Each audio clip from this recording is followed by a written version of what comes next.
भारत की सरजमी पर गद्दारों का नेटवर्क फिर से पनपने लगा है।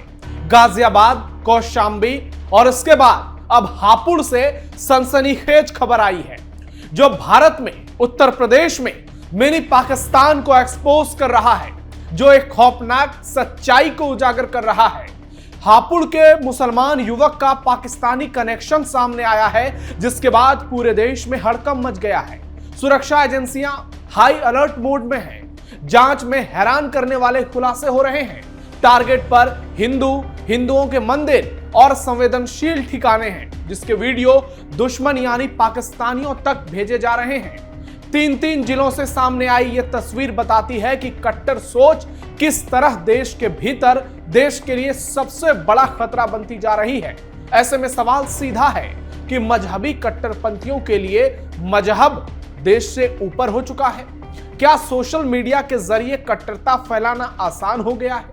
और सबसे अहम सवाल ये कि भारत में रहकर भारत का खाकर भारत के खिलाफ साजिशें कैसे रची जा रही हैं? सवाल सीधा है कि यह सिर्फ कानून का मामला नहीं है, यह उस सोच की जंग है जो देश को खोखला कर रही है। सवाल तीखा है, 3 जिलों के बाद अभी और कितने जिलों में ऐसे चेहरे बेनकाब होंगे? और सवाल देश का है, कब तक चलेगा ये गद्दारी का खेल? नमस्कार, थर्ड आई देख रहे हैं आप, मैं हूं नवेंदु और आज के इस वीडियो में आपको बताएंगे कैसे उत्तर प्रदेश में गाजियाबाद, कौशांबी के बाद हापुड़ से बहुत बड़ी खबर आई, जिसका पाकिस्तानी कनेक्शन सामने आया है।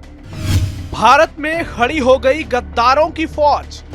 गाजियाबाद, कौशांबी के बाद हापुड़ में मिनी पाकिस्तान। खुलासे से पूरे देश में मच गई सनसनी। भारत में रहकर भारत के साथ गद्दारी। पहले गाजियाबाद, फिर कौशांबी और अब हापुड़ से जिहादियों का पाकिस्तान नेटवर्क सामने आया है। जिले में एक बार फिर पाकिस्तान की खुफिया एजेंसी ISI से जुड़े जासूसी नेटवर्क का पर्दाफाश हुआ है। दिल्ली से आई इंटेलिजेंस ब्यूरो की स्पेशल टीम ने थाना धौलाना क्षेत्र के गांव खिचरा के आसिफ राणा को गिरफ्तार किया है, जो पिछले कुछ महीनों से मंदिरों, धार्मिक स्थलों और दूसरे संवेदनशील जगहों की वीडियो बनाकर पाकिस्तानी गैंगस्टर शहजाद भट्टी को भेज रहा था। उसके पास से मोबाइल फोन, डिजिटल डिवाइस और दूसरे संदिग्ध सामग्री बरामद हुए हैं। पूछताछ में सामने आया है कि आसिफ ने करीब 4 महीने पहले इंस्टाग्राम पर पाकिस्तानी गैंगस्टर शहजाद भट्टी को फॉलो किया था। मैसेज के जरिए अपना नंबर शेयर करने के बाद दोनों की बातचीत शुरू हुई। गैंगस्टर के निर्देश पर उसने दिल्ली के रमेश नगर स्थित एक मंदिर और ग्रेटर नोएडा के बिसरक स्थित रावण मंदिर की वीडियो बनाई और व्हाट्सएप के जरिए भेजी।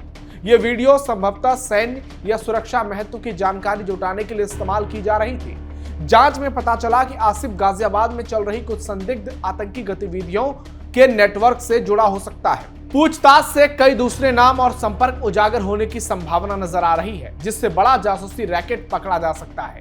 यह मामला राष्ट्रीय सुरक्षा के लिहाज से बेहद संवेदनशील माना जा रहा है। मामले पर हापुड़ SP कुंवर ज्ञानंजय सिंह ने बताया कि युवक का पाकिस्तानी कनेक्शन सामने आ चुका है। फिलहाल उससे पूछताछ जारी है।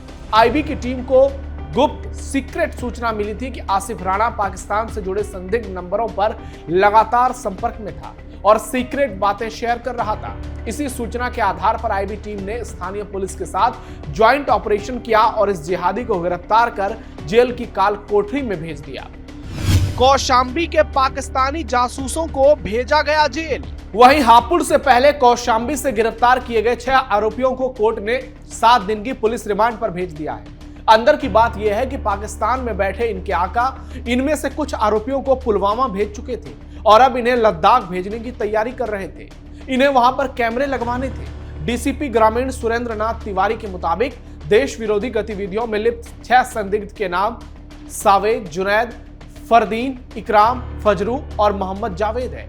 जांच में मलेशिया और यूनाइटेड किंगडम के नंबरों के साथ सऊदी अरब से जुड़े एक हैंडलर का भी सुराग मिला है। आशंका है कि इन नंबरों पर संवेदनशील जानकारी भेजी गई।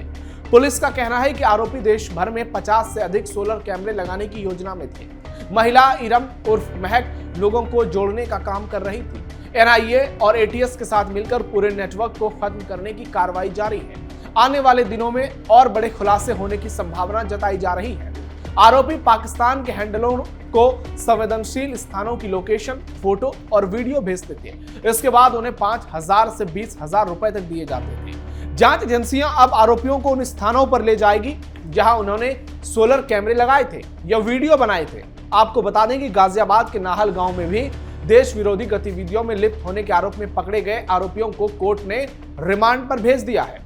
पुलिस ने आरोपियों को जेल से रिमांड पर ले लिया है। पुलिस उनके गिरोह में शामिल अन्य लोगों के बारे में जानकारी जुटा रही है। हालांकि यहां सवाल सोशल मीडिया पर भी उठ रहे हैं कि सोशल मीडिया का एक्सेस इतना आसान हो चुका है कि अब आतंकी नेटवर्क को भी एकजुट होने में कोई परेशानी नहीं हो रही है। ऐसे में भारत सरकार को कड़े कदम उठाने होंगे, सोशल मीडिया पर पैनी नजर रखनी होगी और कार्रवाई उस तरह से करनी होगी जैसे असम में हिमंता बिस्व शर्मा की अगुवाई में हो रही है और वहां पर पाकिस्तानी नेटवर्क को पूरी तरह से ध्वस्त किया जा रहा है। बांग्लादेशी नेटवर्क को पूरी तरह से मिट्टी में मिलाया जा रहा है और जो लोग इस जिहादी घटनाक्रम में शामिल होते हैं उनको धर पकड़ दबोचा जाता है और उसके बाद उसकी लंका लगाई जाती है। गाजियाबाद का मिनी पाकिस्तान, नाहल गांव। इन दिनों गाजियाबाद का नाहल गांव भी देश विरोधी गतिविधियों के चलते चर्चा का केंद्र बना हुआ है। दिल्ली लखनऊ एक्सप्रेसवे पर गाजियाबाद में मसूरी थाने से महज 5 किलोमीटर की दूरी पर यह नाहल गांव है, जिसे गाजियाबाद का सबसे संवेदनशील गांव माना जाता है।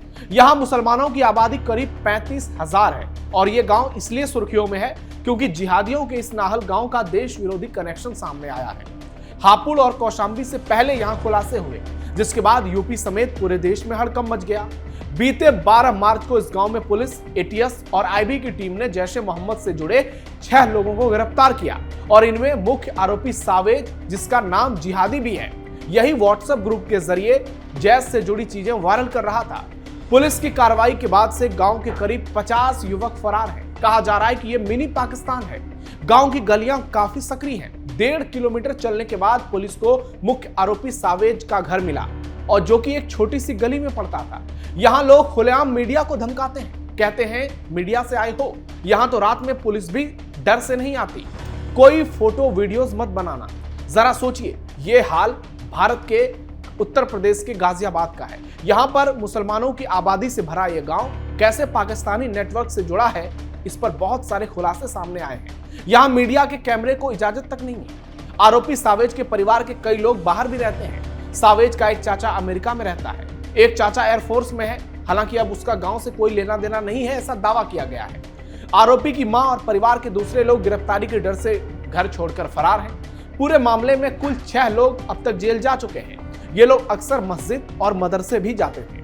जब पुलिस ने इन लोगों को उठाया तो कई घरों में पुलिस के डर से ताले लटक गए। इन लोगों के बारे में खुलासा हुआ है कि ये लोग आतंकियों के संगठन को लाइक करते थे। भारत में रहकर भारत के साथ गद्दारी क्यों? सवाल बहुत अहम है। भारत की सरजमी पर रहकर भारत के खिलाफ सोच आखिर पैदा कैसे हो जाती है? यह सवाल हर बार ऐसे मामलों के सामने आने पर ही उठता है। जिस देश ने पहचान दी, जिस देश में आजादी मिली, अधिकार जहां मिला, उसी देश के खिलाफ नफरत का बीज इतना ज्यादा कौन बो रहा है? जब कुछ लोग पाकिस्तान के प्रति हमदर्दी दिखाते हैं या कट्टरपंथी विचारधाराओं से प्रभावित होकर देश विरोधी एजेंडे को सही ठहराते हैं, तब सवाल सिर्फ कानून का नहीं बल्कि सोच का भी बन जाता है। क्या कट्टरता इतनी गहरी हो सकती है कि इंसान अपने ही देश, अपने ही समाज और अपने ही भविष्य के खिलाफ खड़ा हो जाए? सोशल मीडिया, कट्टरपंथी प्रचार और नफरत फैलाने वाले नेटवर्क अक्सर युवाओं के दिमाग में जहर घोल रहे हैं। जहां धर्म और मजहब की आड़ में उन्हें गुमराह किया जा रहा है, उन्हें विश्वास दिलाया जा रहा है कि उनकी असली पहचान देश से नहीं बल्कि एक कट्टर विचारधारा से जुड़ी है। लेकिन सच यही है कि जब कट्टरता हावी होती है तो इंसानियत, कानून और देश के प्रति जिम्मेदारी काफी पीछे छूट जाती है। यही वजह है कि हर ऐसे मामले के बाद यह सवाल और भी बड़ा हो जाता है, क्या कुछ लोगों के लिए कट्टर सोच ही सबसे बड़ा सच बन चुकी है? हाल में गाजियाबाद के ही नंदीग्राम में हिंदू परिवार ने पलायन के पोस्टर लगा दिए, अपने मकान के बारे में लिख दिया कि यह बिकाऊ है। आप सोचिए हालात कैसे हैं। कभी गाजियाबाद, कभी हापुड़, कभी कौशाम्बी, ऐसे जगहों से पाकिस्तानी नेटवर्क को लेकर खुलासे हो रहे हैं और सिर्फ इसका कारण है कट्टरता।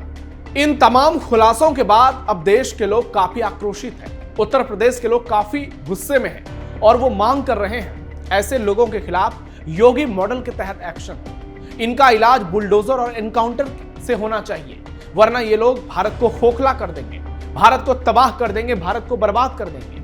ये वही लोग हैं जो पहलगाम में आतंकी हमले के बाद जश्न मनाते हैं। ये वही लोग हैं जो खामनेई के पोस्टर को लहराते हैं। ये वही लोग हैं जो मस्जिद से निकलकर हिंदुओं पर पत्थरबाजी करते हैं। ऐसे लोगों के खिलाफ कड़ी कार्रवाई की मांग की जा रही है। अब देखना यह होगा योगी मॉडल में इन लोगों का क्या हाल किया जाता है। हालांकि इतना तो तय है, योगी आदित्यनाथ पहले भी कह चुके हैं कि जिन लोगों का भारत के खिलाफ सोच सामने आएगा उसका इलाज कर देंगे। ऐसे में अब देखना दिलचस्प होगा कि ये लोग आगे चलकर क्या कुछ कर पाते हैं, क्योंकि अब ये जेल में रहेंगे, वहां से इनका कुछ भी होना संभव नजर नहीं आ रहा है। आपकी क्या राय है कमेंट बॉक्स में बताइए। हमारे वीडियो को लाइक कीजिए, शेयर कीजिए और चैनल को सब्सक्राइब कीजिए। फिलहाल के लिए टाइम में इतना है। धन्यवाद।